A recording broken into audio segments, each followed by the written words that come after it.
আমরা যে দেশটা 15 মাস আগে যে দেশটা দেখেছিলাম, যে দেশটা ছিল, সেই দেশটা এই মুহূর্তে আর নেই। আমরা এখান থেকে বের হব কিভাবে? উত্তরণের উপায়টা কি? আমরা কি করতে পারি? Awami League is the answer. Awami League জনগণকে সাথে নিয়ে, সাধারণ জনগণ, কালকে একটা ভিডিও আপলোড করেছি, এক 60 বা 70 এক চাচা অশ্লীল ভাষায় গালি দিতে দিতে রিক্সা চালাচ্ছে। ভাইরে, বুকটা আমার ফেটে গেছে গালি শুনে না, শুনে। মাত্র 20 সেকেন্ডের ভিডিও, আপনি দেখতে পারেন। গালি দিতে দিতে রিক্সা চালাচ্ছে। ইউনূসের 14 গোষ্ঠী সে উদ্ধার করছে। আক্ষেপ, কষ্ট, অ্যাগনি, পেইন। এই মানুষকে সাথে নিয়ে বাংলাদেশ আওয়ামী লীগ একটি গণ অভ্যুত্থানের মাধ্যমে এই জাতিকে মুক্ত করে ছাড়বে ইনশাল্লাহ। এবং Bangladesh Awami League is the answer. আপনার উত্তর বাংলাদেশ আওয়ামী লীগ 52-তে বাঁচিয়েছে, 71-এ বাঁচিয়েছে, 66, 69। বাংলাদেশ আওয়ামী লীগ আবারও বাঁচাবে। আপনি লিখে রাখেন, আপনি লিখে রাখেন কাগজ কলম থাকলে। নিঝুম মজুমদার 27শে অক্টোবর সন্ধ্যা 7টা থেকে 8টার মধ্যে আমাকে এই কথা বলে গিয়েছিল, Bangladesh Awami League is the answer for Bangladesh. আর ভুল করা যাবে না, আর ভুল মানুষকে বিশ্বাস করা যাবে না, আর খন্দকার মোশতাককে আনা যাবে না। আর এই ভবিষ্যতের বাংলাদেশ হবে ম্যাজিক্যাল বাংলাদেশ। ম্যাজিক্যাল বাংলাদেশ গড়বে ম্যাজিক্যাল আওয়ামী লীগ। বাংলাদেশ আওয়ামী লীগ আর কোনো বুর্জোয়াদের স্টেশন হবে না, হবে শোষিতের, হবে সমস্ত কিছু হারাদের। স্টেটসম্যান আসছে, জননেত্রী শেখ হাসিনা আপনাদেরকে উদ্ধার করবে। জয় বাংলা, জয় বঙ্গবন্ধু, বাংলাদেশ চিরজীবী হোক। আবারও বলছি, মৌলবাদী, টোকাই, জঙ্গি, এদের একটা সম্মিলিত আক্রমণে বাংলাদেশের অবস্থা ভয়ানক আকার ধারণ করে। বাংলাদেশের অনেকটা পলিটিক্যাল জিওগ্রাফি চেঞ্জ হয়ে যায়। বাংলাদেশের মাননীয় প্রধানমন্ত্রী জননেত্রী শেখ হাসিনা, তাকে বাংলাদেশের সশস্ত্র বাহিনী একটি নিরাপদ স্থানে, তার জীবন যাতে সঙ্গীন অবস্থাতে না পড়ে, ফলে তাকে একটি নিরাপদ স্থানে সরিয়ে নেওয়া হয়।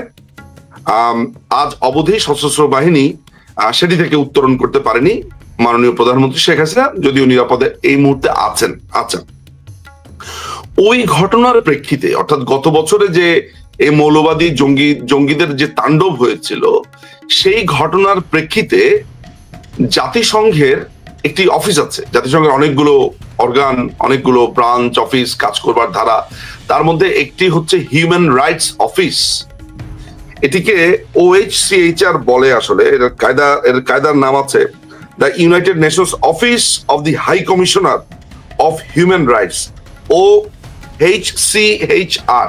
কেমন, এটি লম্বা নাম, সংক্ষেপে অনেকেই বলে। ইনফ্যাক্ট তারা তাদের রিপোর্টও আসলে United Nations human rights office এটি শুরুতে টপে দিয়েছিল।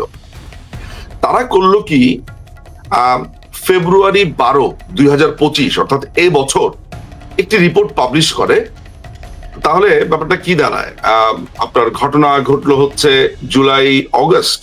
আমি যদি অগস্ট থেকে ধরি, August, September, October, November, December, January, February, let's say আপনার প্রায় 7 মাসের মাথাতে, বা এটা যদি অগস্টের 5 তারিখ থেকে ধরি, তাহলে 6 মাসের মাথাতে তারা একটি রিপোর্ট পাবলিশ করল।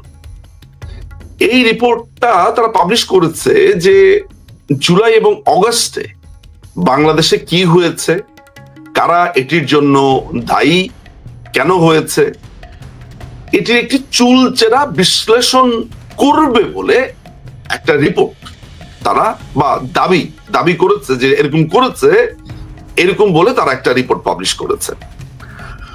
তো স্বাভাবিকভাবে যেটা হয়, দেখেন, যে কোনো বক্তব্যই, যে কোনো আলাপ, যে কোনো আলোচনা, প্রত্যেকটা আলাপ আলোচনাকে আমি ব্যক্তিগতভাবে ধ্রুব বলি না, কনস্ট্যান্ট বলি না, যে এই আলাপটাই চূড়ান্ত আলাপ, এই সিদ্ধান্তই চূড়ান্ত সিদ্ধান্ত।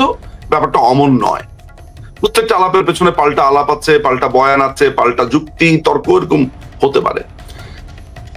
আমাদেরকে বিস্ময় করে দিয়ে আমরা সেই রিপোর্টটা অর্থাৎ 12ই ফেব্রুয়ারিতে যখন আমরা আস্তে আস্তে আস্তে আস্তে পড়া শুরু করলাম, উইদিন 2 and 3 days এর ভেতরে আমরা বুঝতে পারলাম যে এই রিপোর্টটা একটা ভয়ঙ্কর ভাবে তৈরি হওয়া রিপোর্ট, একটি ফরমাইশি রিপোর্ট।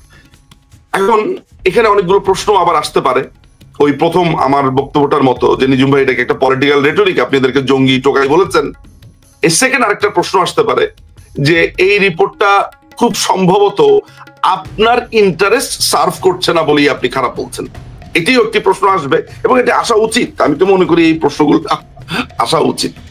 আচ্ছা, তো আমরা একাডেমিক লাইন থেকে বোঝার চেষ্টা করলাম, এটিকে ধরেন অন্য আরো 10 জনের মতো না না এটি একটি ষড়যন্ত্র, এটি আমাদের বিরুদ্ধে ষড়যন্ত্র, এটা এই কথাটা সত্য না, এই কথাটা হয় নাই, এইটা আমাদেরকে বিরোধী দলীয় ষড়যন্ত্র, এইগুলোতে আমরা হাঁটলাম না। যে আমি একজন আইনজীবী, স্বাভাবিকভাবেই যুক্তি তর্কই খুঁজে বেড়াতে থাকবো।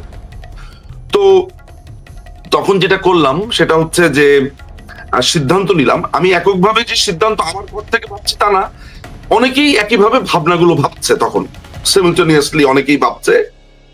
আমি তখন বেশ কয়েকজনের সাথে যোগাযোগ শুরু করলাম এবং দেখলাম যে প্রত্যেকেই ফুঁসে আছেন, কে কোন দিকে কি করবেন কি বলবেন। আমরা এর মধ্যে তো টকশোতে বলছি, আলাপ করছি এককভাবে, তখন এভাবে বলছি। আচ্ছা, সামটাইমস ইন ফেব্রুয়ারি, তো হ্যাঁ ফেব্রুয়ারি মাসেই, এন্ড অফ ফেব্রুয়ারির দিকে আমাকে, আমি তখন ভারতে গেছি, লন্ডন থেকে ভারতে গেছি, এন্ড অফ ফেব্রুয়ারিতে একজন উচ্চ পদস্থ পুলিশ কর্মকর্তা তিনি আমাকে ফোন দেন এবং তিনি আমাকে আসলে বলেন এই ব্যাপারটা তোলার জন্য উনি একটু আমার সাথে কথা বলতে চান। এবং তিনি আমাকে বলেন যে ভাই, এই রিপোর্টটার ব্যাপারটা একটু খারাপ দিকে যাচ্ছে, কারণ এই রিপোর্টটা একটা ফরমাইশি রিপোর্ট উনি বলছেন, এবং এই রিপোর্টকে কেন্দ্র করে এরা আমাদেরকে নানান ভাবে অপদস্থ, ফাঁসি, নানান রকমের কাজকর্ম করতে থাকবে, এইটাকে একটি ঐতিহাসিক ডকুমেন্ট বিবেচনা করে। উনি যখন এই কথাটা আমাকে বলছিলেন, উনার সাথে আরো বেশ কিছু কর্মকর্তা ছিল, যে এই রিপোর্টের, আমি জিজ্ঞেস করেছিলাম যে এই রিপোর্টে কি কি মিথ্যা আছে বলে অ্যাপারেন্টলি আপনার কাছে মনে হয়েছে। তখন উনি গড়গড় করে, উনি নিজে তো একজন উচ্চপদস্থ পুলিশ কর্মকর্তা, উনি শুরুতেই বলেছেন যে ভাই, ওইখানে বলা হচ্ছে যে পুলিশের কর্মকর্তাদের, অনেক কর্মকর্তাদের তারা সাক্ষাৎকার নিয়েছে, কথা বলেছে বা মতামত নিয়েছে, বলে ওইখানে আমাদের কোনো কথাই পাবলিশ করেনি। আমরা যে বিভিন্ন ঘটনা সাপেক্ষে না, ওনারা জাতিসংঘের অফিস থেকে তাদেরকে অনেকগুলো প্রশ্ন করেছে, এইটা কি ওইটা কি, তারা উত্তর দিয়েছে, তাদের কথার কোনো রিফ্লেকশন ওই রিপোর্টের মধ্যে আসেনি। তখনই তো তাদের বলেছে কি, আচ্ছা এটি একটি ইভেন্ট। আমি ওই দিন কথা দিয়ে আসলাম যে ওকে, লেটস রিড ইট, এবং আমি দেখি এটার পরবর্তী সময় আমরা কি করতে পারি, এটা তো একটা আলোচনার প্রয়োজন, এটা লম্বা জিনিস। ঠিক তার একদিন পরেই আমাকে ফোন দিলেন গাজীপুরের সাবেক মেয়র জনাব জাহাঙ্গীর আলম। আপনার কাছে যদি ওদের রিপোর্টটা থাকে, আপনি একটা মজার জিনিস লক্ষ্য করবেন, সেখানে 212 নাম্বার প্যারাতে, আমার প্যারা নাম্বার ভুল হতে পারে, কেউ 212 নাম্বারে গেলে আশেপাশেই পাবেন বলে আমার ধারণা।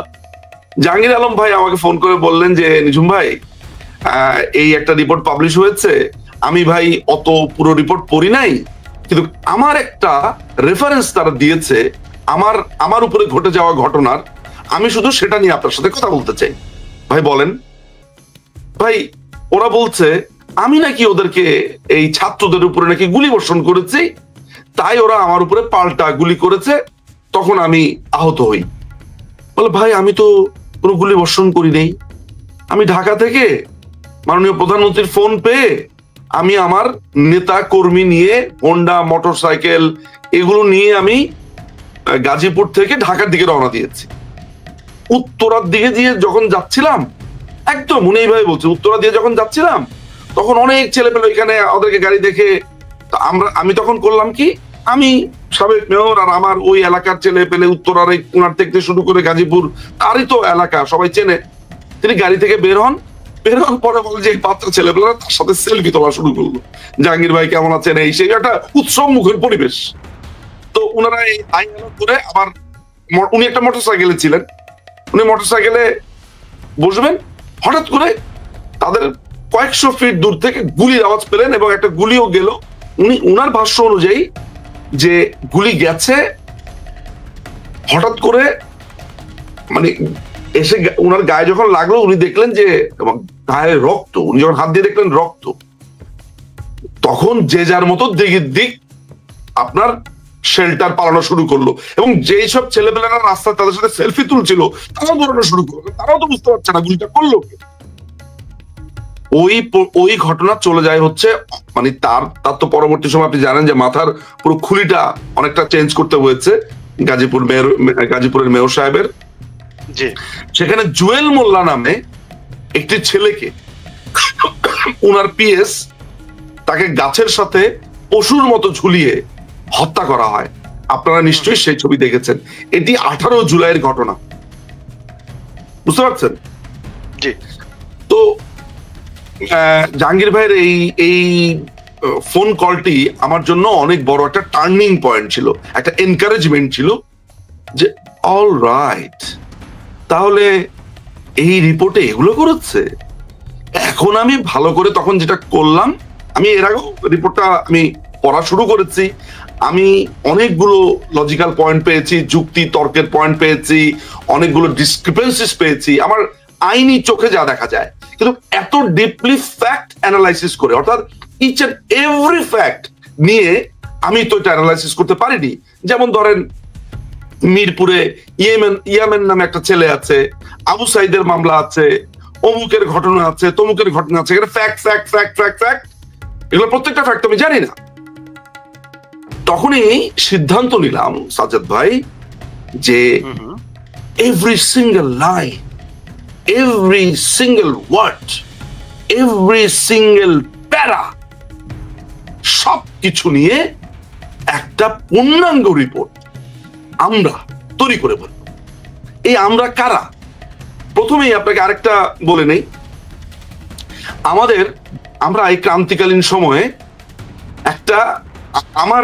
আমাদের একটা ক্লোজ সার্কেলের ব্যারিস্টার্সদেরকে নিয়ে, সলিসিটরসদেরকে নিয়ে আমরা একটা আইনি দল খুলেছিলাম। এরই মধ্যে দেখলাম কি জানেন, যে দলীয় ভাবে দল এখন ধরেন একটা টার্মোয়েল সিচুয়েশনের মধ্যে দিয়ে যাচ্ছে, একটা টার্বুলেন্স চলছে। এখানে ধরেন নেতৃত্ব দেবে, বলবে, ওই এখন একটা ওয়ার চলছে। ওয়ার ফিল্ডে সাজ্জাদ ভাই, আমি আর আপনি, ধরা যাক আমরা দুজনই হচ্ছে মেজর অমুকের আন্ডারের সোলজার, দুজন যুদ্ধ করছি। যুদ্ধ করতে করতে আমি আর আপনি সাজ্জাদ ভাই, আমরা দুজন দল ছোট হয়ে গেলাম। কিন্তু আমাদের দুজনকে তো বাঁচতে হবে। আমরা দুজনই তখন নিজেরাই নিজেদেরকে ইনস্ট্রাকশন দিয়ে, সাজ্জাদ ভাই আপনি ওদিকে কভার দেন, আমি ওদিকে কভার দেই, দুজনকে ইনস্ট্রাকশন দিয়ে আমরা যুদ্ধ শুরু করলাম। আমি কি বোঝাতে পারলাম? হ্যাঁ। আমাদের অবস্থাটা মোটামুটি ওরকম যে বুঝতে পারছিলাম না যে দলীয় নির্দেশনাটা কি বা কি করব। তখন আমি ভাবলাম লেটস গো, এই ভাই অমুক অমুক অমুক অমুক, আজকে এখানে একটা মিটিং, আমরা সবাই একসাথে হয়ে আমরা সিদ্ধান্ত নিলাম একটা আইনি দল বানিয়ে ফেলবো। আমরা একটি আইনি দল আমরা তৈরি করে ফেললাম।